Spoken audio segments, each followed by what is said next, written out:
नमस्कार दोस्तों, स्वागत है आपका एक बार फिर हमारे channel sine theta cos theta पे। तो चलिए पढ़ाई शुरू करते हैं। तो दोस्तों आज के इस वीडियो में हम लोग पढ़ेंगे कि यूनिट सेल का डायमेंशंस जो ए बी सी होता है, लेकिन हम लोग यहाँ क्या करेंगे, क्यूबिक लेंगे, क्यूबिक क्रिस्टल लैटिस को लेंगे। तो इसमें ए ही होता है क्योंकि सबका डायमेंशन क्या होता है, बराबर होता है। तो उससे हम लोग किसी भी मेटल का डेंसिटी कैसे निकाल सकते हैं, क्या कर सकते हैं, किसी भी मेटल का डेंसिटी कैसे निकाल सकते हैं। जैसे कि यूनिट जो ये क्या किसका डायमेंशन है, यूनिट सेल का। तो ये बहुत सारे यूनिट से मिलकर क्या बनता है, cubic crystal lattice. Crystal lattice किसका पार्ट है, किस तरह का टाइप का सॉलिड है, सॉलिड है वो, क्रिस्टलाइन सॉलिड का ही पार्ट है एक तरह से। तो वो सॉलिड का हम लोग डेंसिटी निकाल सकते हैं। जैसे अगर मान लीजिए कॉपर हुआ, उसका डेंसिटी क्या हुआ, अगर कोई और दूसरा मेटल हुआ तो उसका डेंसिटी क्या हुआ। और उससे अगर हम मान लीजिए डेंसिटी है वो पता है, उससे हम लोग एटॉमिक मास से भी निकाल सकते हैं, वॉल्यूम भी निकाल सकते हैं। तो ये सब तीन चीज को हम लोग कैसे निकालेंगे एक फॉर्मूला से, उसको हम लोग देखते हैं। तो सबसे पहले हम बात करते हैं डेंसिटी। डेंसिटी का फॉर्मूला क्या होता है, mass by volume. Mass by volume. तो हम लोग मास किसका बात करेंगे यहाँ, यूनिट सेल का, क्योंकि हम लोग यूनिट सेल का डायमेंशन से निकाल रहे हैं। और वॉल्यूम भी किसका बात करेंगे, यूनिट सेल का ही बात करेंगे, टोटल यूनिट सेल का। तब तो क्रिस्टल लैटिस का ही बन ही जाएगा। अगर एक का डेंसिटी उतना है एक सब्सटेंस का, तो पूरा सब्सटेंस का डेंसिटी तो वही होगा ना, समझ रहे ना। ठीक है, तो ये क्लियर है। अब हम लोग मान लेते हैं कि जो क्यूबिक लेटिस है उसका एक्स रे, मतलब कि एक्स पार्टिकल, जो क्यूबिक लेटिस है उसका एक्स पार्टिकल ए है, एक्स रे पार्टिकल, मतलब कि एक्स वाई जो जेड होता है, तो एक्स पार्टिकल क्या है, ए है। तो ये भी ए होगा, ये भी होगा, सब ए ही होगा। तो इसका क्या मान लिया हम लोग, ए है। तो अगर ए है ये, इसका वैल्यू मतलब कि लेंथ कितना है हम लोग का, ए है, तो वॉल्यूम कितना हो जाएगा, वॉल्यूम ऑफ यूनिट सेल कितना हो जाएगा, ए क्यूब हो जाएगा। यहाँ तक क्लियर है, ठीक है। अब वॉल्यूम अगर ऑफ, हम लोग एक चीज निकल गया, क्या निकल गया, वॉल्यूम निकल गया। अब हम लोग क्या बात कर रहे हैं, मास, किसका बात कर रहे हैं, mass of a unit cell. तो mass of a unit cell हम लोग कैसे निकालेंगे, देखिए, mass of a unit cell, इसको तो हम लोग ऐसे करके सिंपल से निकाल तो नहीं सकते हैं। तो इसको निकालने के लिए, जैसे कि इसमें हम लोग बात करते हैं कि अगर हम लोग किसी यूनिट सेल का, किसी मान लीजिए अगर सेल का हम लोग मास निकाल रहे हैं, उसमें बहुत सारा अगर पार्टिकल है, तो हम लोग क्या करेंगे, मास ऑफ ईच एटम, मतलब कि अगर बहुत सारा particle, mass of each particle into जितना वो पार्टिकल है। अगर हम लोग एक पार्टिकल का मास पता है 7 ग्राम, जितना सारा पार्टिकल है, अगर मान लीजिए 8 पार्टिकल है, तो कितना 56 ग्राम हो जाएगा टोटल, ये हम लोग निकाल सकते हैं। तो वही चीज इसमें करना है, mass of a unit cell, क्या करना है, mass of a unit cell. अगर mass of a unit cell कितना है, जैसे देखिए हम लोग क्या की बात किए थे, पार्टिकल की बात किए थे, वहां पार्टिकल क्या हो जाएगा, एटम हो जाएगा, मतलब नंबर ऑफ एटम इन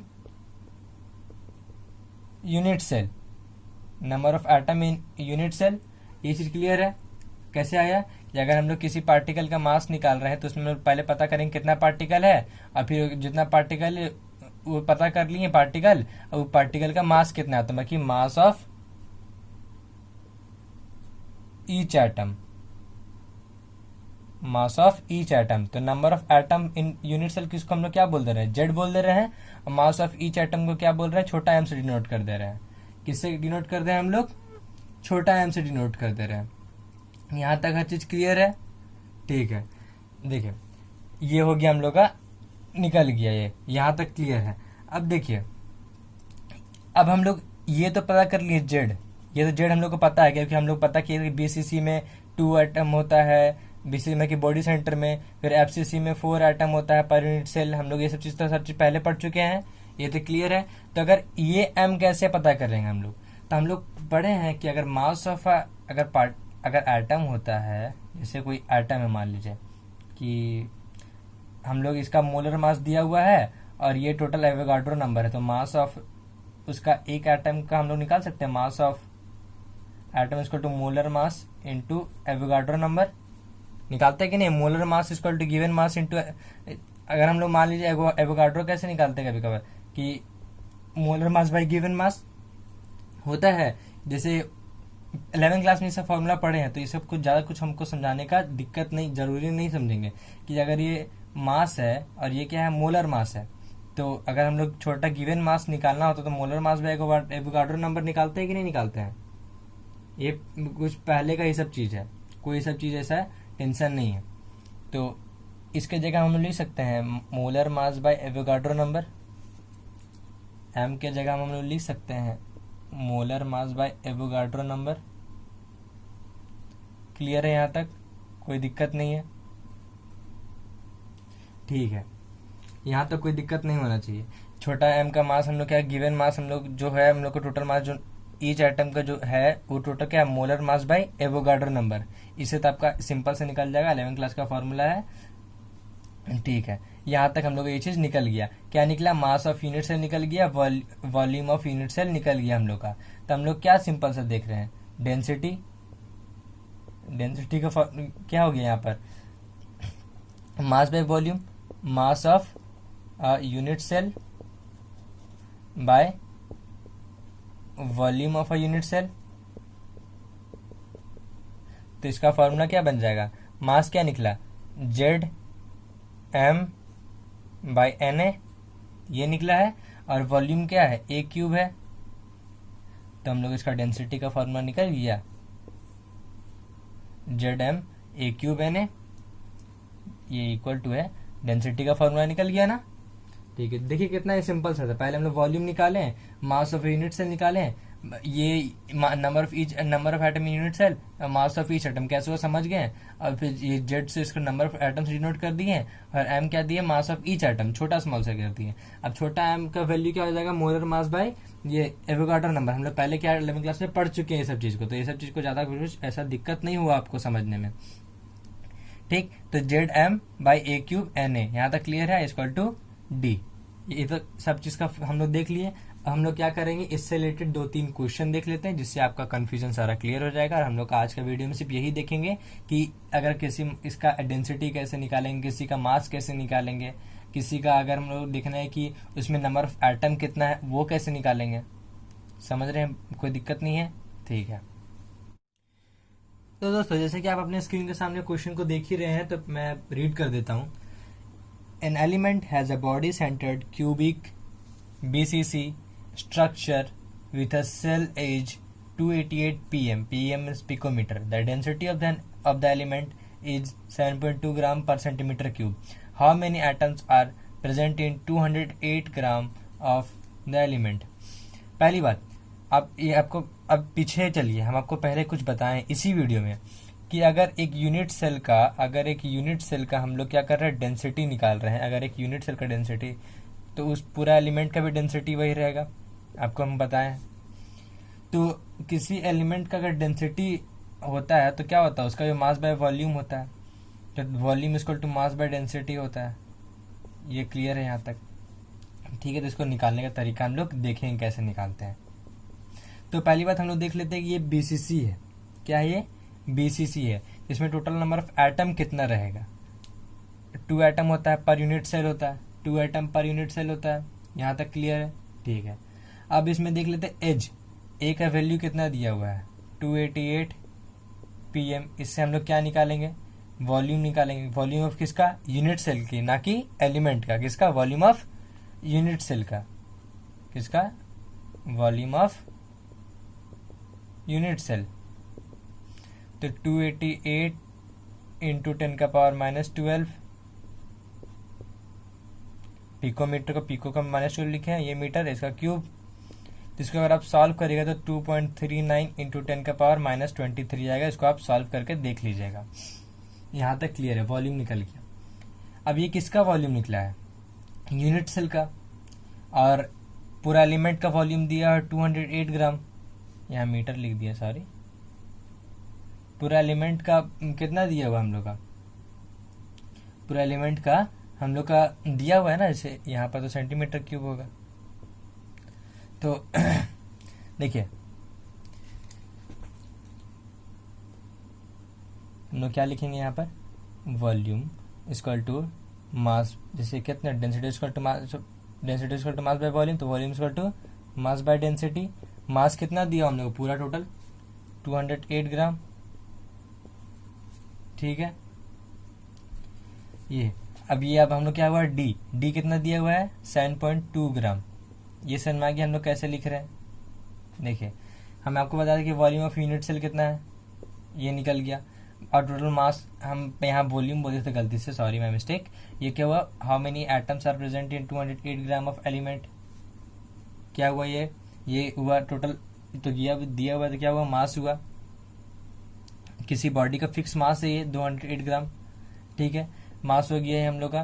तो वॉल्यूम हम लोग का यहाँ से काट छाट के कितना निकला, 28.88 सेंटीमीटर क्यूब निकला। यहाँ तक क्लियर है। आप इसको काट छाट के बनाइएगा तो वो इतना ही वैल्यू देगा। अब ये तक यहाँ तक क्लियर हो गया।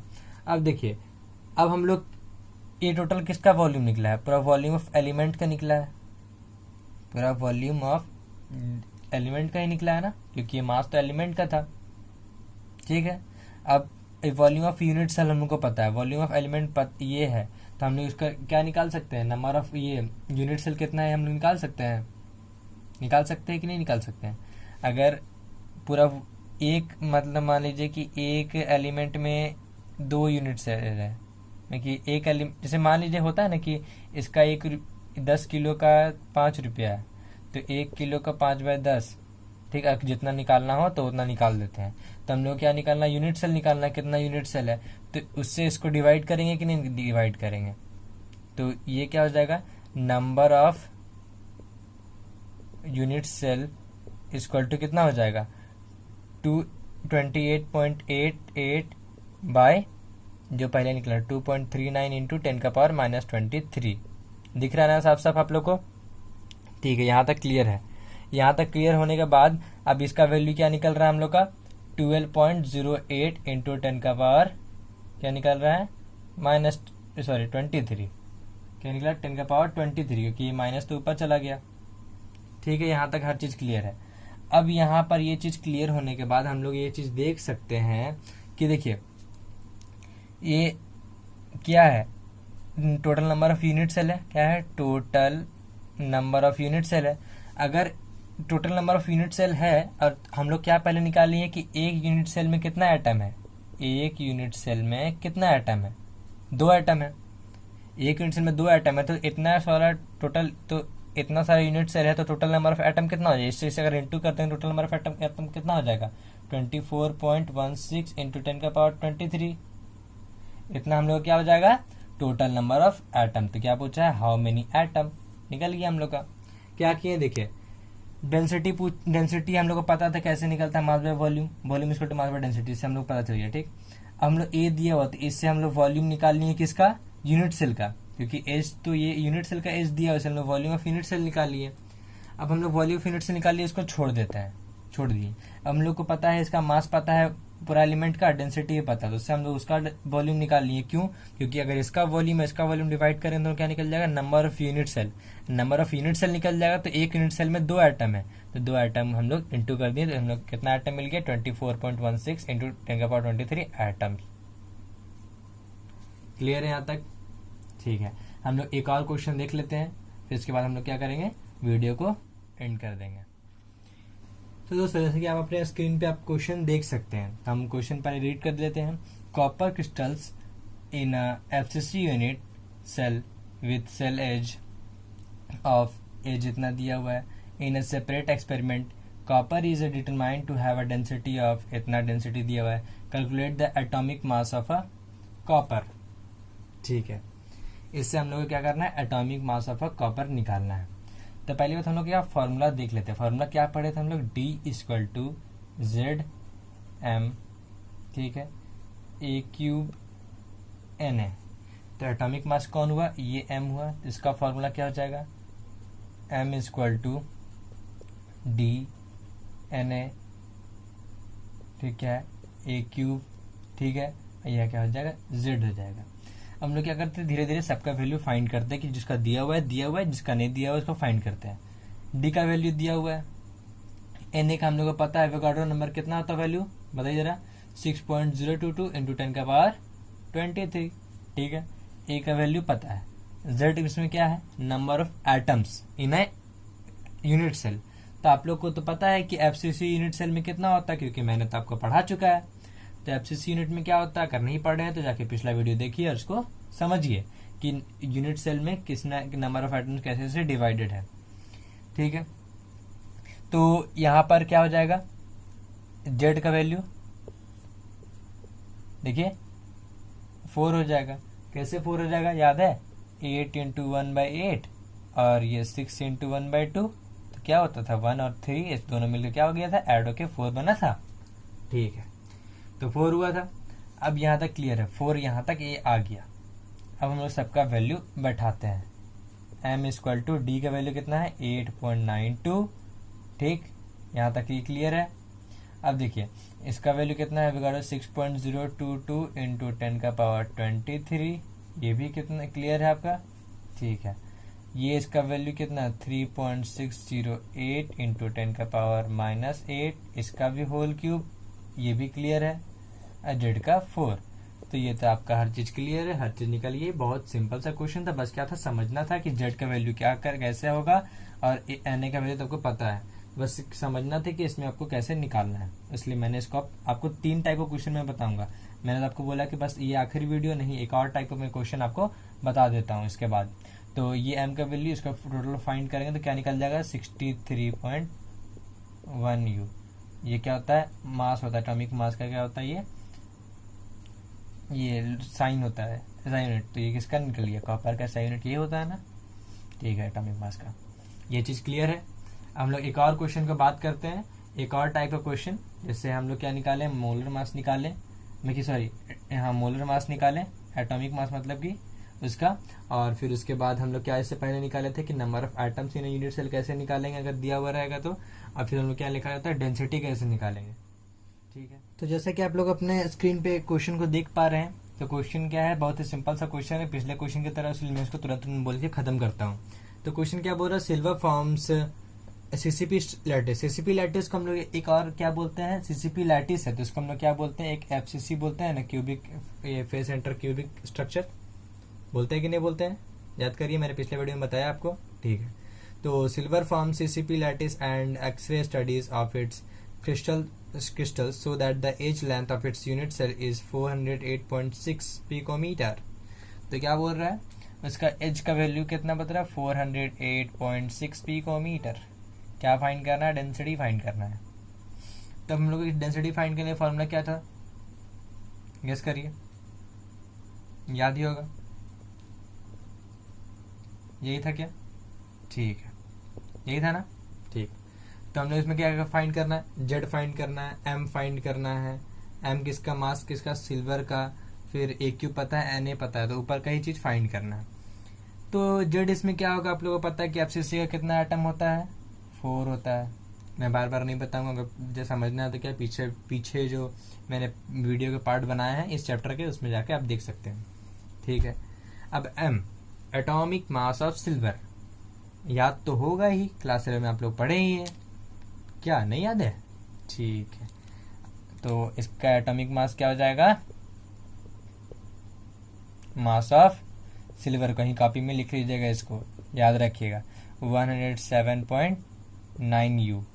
क्या होगा 107.9 यू, किसका है, एटॉमिक मास ऑफ सिल्वर। इसका वैल्यू हम लोग क्या करेंगे, सब चीज का निकल गया, वैल्यू बैठा देते हैं। 4 इंटू एम का कितना है 107.9। ठीक, ए क्यूब ए कितना है हम लोग का 408.6 इंटू 10 का पावर -12 पिकोमीटर, इसीलिए, और ये क्यूब लगेगा। ठीक है, अब क्या बचा, एन है 6.022 इंटू 10 का पावर 23, ये हुआ आंसर। क्या आ जाएगा हम लोग 10.5 सेंटीमीटर, सॉरी क्या है यहाँ पर, केजी पर मीटर क्यूब, डेंसिटी का यही होता है ना, ऐसा यूनिट। क्लियर है, यहाँ तक हर चीज क्लियर है। ठीक है, यहाँ इसमें कोई डाउट होना भी नहीं चाहिए था। तो देखिए अब हम लोग क्या करते हैं ना कि एक क्वेश्चन पिछला वीडियो से देखते हैं। पिछला वीडियो मैंने आपको बताया था कि किसमें पैकिंग एफिशिएंसी किसका कितना होता है, अगर निकालना हो तो आपको निकाल दीजिए, किसी अगर पूछा तो बता दीजिएगा, किसी अगर क्वेश्चन में मांगा पैकिंग एफिशिएंसी का कोई फॉर्मूला उसमें पैकिंग एफिशिएंसी लिखना तो उसमें वो बैठा दीजिएगा। तो याद करिए, मैंने आपको पिछला वीडियो में बताया है कि पैकिंग एफिशिएंसी किसका कितना है, किसका कितना नहीं है।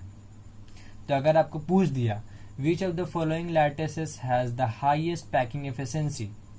पहला पूछ दिया हेक्सागोनल, बॉडी सेंटर्ड और ये सिंपल क्यूबिक। ये तीन ही मैंने पढ़ाया था। बोलेंगे हेक्सागोनल तो पढ़ाया नहीं था भाई, झूठ क्यों बोल रहे हो? तो हेक्सागोनल तो मैंने पढ़ाया था। HCP था, HCP और CCP और क्या था, HCP और CCP था। तो CCP को हम लोग लेके बात कर रहे थे, और CCP मतलब अगर बात कर रहे हैं और लिया हो तो मतलब कि इसका बराबर ये भी हुआ, HCP का भी बात कर लिए हम लोग। क्लियर है? ठीक है। तो इसमें सबसे ज्यादा किसका था? अगर बोला एक सिंपल क्यूबिक, एक बोला बॉडी सेंटर्ड, एक बोल दिया ये फेस सेंटर्ड में, किसी से भी फेस सेंटर्ड, तो किसका सबसे ज्यादा था? याद करिए। सबसे ज्यादा था हम लोग का किसका? फेस सेंटर्ड का। किसका था? फेस सेंटर्ड का 74% था। अब इससे कम था किसका? बॉडी सेंटर्ड का 68 पॉइंट समथिंग था, कि 68 ही था? गेस करिए, 68 ही था। और उसके बाद था 52.4% किसका? सिंपल क्यूबिक का। क्लियर है? ठीक है। ये सब चीज को क्या करिएगा? याद रखिएगा, है ना? याद रखिएगा ना? ठीक है। हर चीज क्लियर होगा। पिछला वीडियो का भी क्वेश्चन देख लिए, इस वीडियो का भी सारा क्वेश्चन देख लिए। तब हम लोग मिलते हैं अगले वीडियो में। तब तक के लिए थैंक यू एंड